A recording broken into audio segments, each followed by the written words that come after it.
What's up mga tamago, Arenola Gasay mo sa inyong lahat, and today's video, samahan nyo akong bumili ng NFT land dito sa Cariverse. So wag na natin patagalin to, pumunta na kagad tayo dito sa oneplanetnft.io. Tumingin-tingin nga ako dito, dito sa marketplace, at ang may pinakamura na lang dito ay eto, 175 Matic. Ang nakakonect sa akin na wallet dito ay eto, MetaMask wallet, and nasa Polygon network ako. Dito kasi mga tamago, 1,000 lang ang i-release nilang NFT land dito sa kanilang game. And as you can see, meron lamang ditong 254 owners. Sa ngayon, merong mga nakakuha ng mas mura dito mga tamago at ibinebenta nga yung kanilang na-mint na NFT land. Ang afford lang natin dito ito yung residential land nila. Medyo mahal na kasi pagdating dito sa commercial at saka dun sa mga industrial May iba't ibang function po yan So i-discuss na lang natin yon sa next video natin. Ang sa akin lang kailangan kong makauna rito sa 175 Matic kasi malapit-lapit na ang bull run at sigurado mga tamago na may potential, malaki ang potential na tumaas ang value ng game na to. Syempre, ganun din yung kanilang mga NFTs. So, bilhin na natin to, i-click lang natin to, yung Land NFT 0291. Ito yung mga properties niya, 20 by 20 mga tamago, residential. Ang status niya is off mode. So, pindutin na natin yan, buy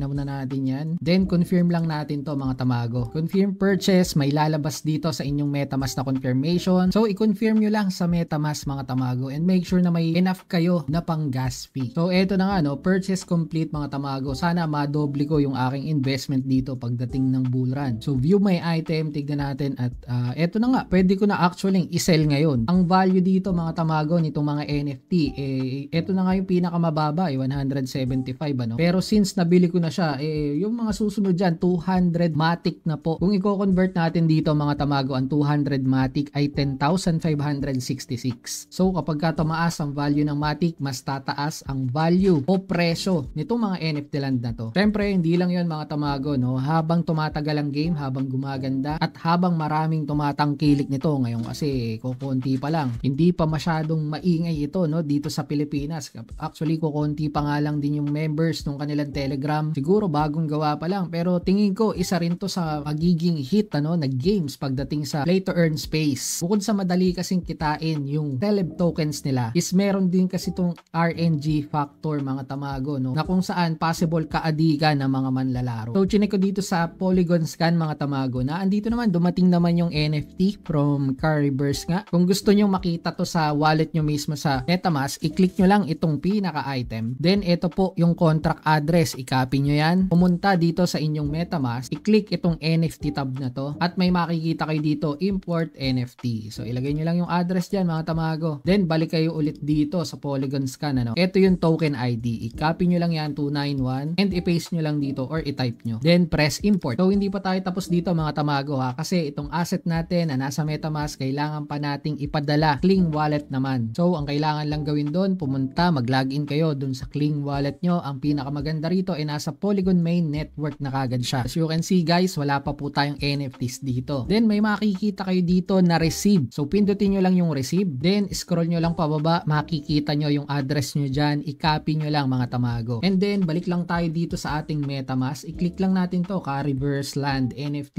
Iisa lang naman yan. So, click natin and then send. I-paste nyo lang yung address dito na kinapi natin from Kling Wallet. Kailangan po ng gas fee sa pag-transfer mga tamago. So, i-next nyo lang yan. Kung may enough gas fee lang kayo, mababa lang naman yan. And then, confirm. Chinek ko ulit tong aking Kling Wallet mga tamago at naandito na nga yung aking Cariverse Land NFT. For further checking mga tamago, na andito ulit tayo sa w3con.cariverse.io. Pindutin lang natin tong My Land. And there you go mga tamago, na andito na nga residential yung ating NFT dito sa Cariverse. Makikita nyo dito nakalock kasi para magamit natin yan in-game, kailangan lang naman dito buksan. Ito, click lang natin tong off button na yan para mapalitan natin ang status. Even if you have multiple residential NFTs, only one residential NFT can be switched from off to on mode. So dito, since nag-iisa lang naman siya, okay ko lang to mga tamago. Okay lang natin yan. Then confirm. So may nakalagay dito mga tamago, i-approve lang natin yan. May lalabas na confirmation dito sa gilid mga tamago for approve. I-scroll nyo lang pababa and i-confirm nyo lang yon. May lalabas na ganitong window mga tamago. Confirmation lang yan at konting gas fee na Matic. Napakaliit lang po. I-convert na natin yan. Then ito mga tamago,